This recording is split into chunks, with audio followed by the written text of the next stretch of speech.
மனுஷர் உங்களுக்கு நன்மைகளை செய்ய வேண்டும் என்று நீங்கள் விரும்புகிறீர்களா? அந்த நன்மைகளை நீங்களும் அவர்களுக்கு செய்யுங்கள். மனுஷர் உங்களிடத்தில் அன்பாக இருக்க வேண்டும் என்று நீங்கள் விரும்புகிறீர்களா? நீங்களும் அவரிடத்தில் அன்பாக இருங்கள். உங்களுக்கு உதவி தேவைப்படும் நேரங்களிலே பிறருடைய உதவியை நீங்கள் எதிர்பார்க்கிறீர்களா? பிறருடைய தேவை நேரங்களில் அவர்களுக்கு நீங்கள் உதவி செய்யுங்கள். ஆமென். ஸ்தோத்திரம். இன்னைக்கு நம்முடைய நிலவரம் அல்லது நம்முடைய நிலைமை என்னவென்று சொன்னால், நாம் பிறருக்கு நன்மை செய்யாதிருக்கும் பொழுது பிறர் நமக்கு நன்மை செய்ய வேண்டும் என்று எதிர்பார்க்கிறோம். அன்பை நாம் விதைப்பதில்லை, ஆனால் அன்பை நம்ம என்ன செய்கிறோம்? எதிர்பார்க்கிறோம். உதவி செய்வதில்லை, ஆனால் உதவி என்ன செய்கிறோம்? எதிர்பார்க்கிறோம். இதுதான் இன்றைக்கு மனுஷனுடைய நிலைமையாக இருக்கிறது.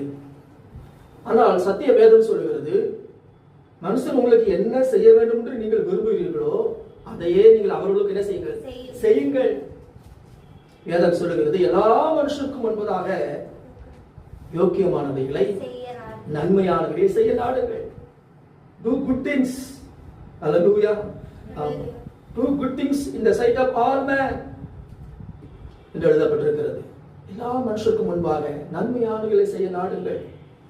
அப்ப நன்மை செய்யவும் பிறருக்கு தர்மம் செய்யவும் நீங்கள் மறவாதிருங்கள் என்று சத்தியவேதம் சொல்கிறது. Do not forget to do good and to share. நன்மை செய்யவும் மறவாதிருங்கள், தான தர்மம் பண்ணவும் மறவாதிருங்கள். எபிரேயர் 13ஆம் அதிகாரம் 16வது வசனத்திலே இதை வாசிக்கின்றோம்.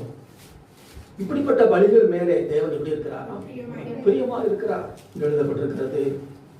அப்ப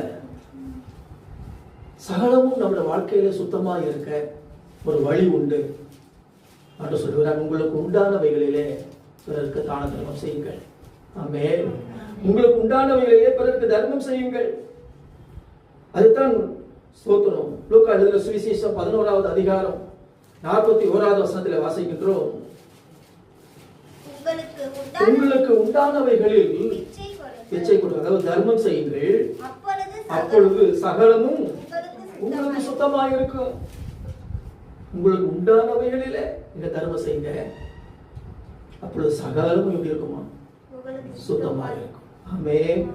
ஸ்தோத்திரம்.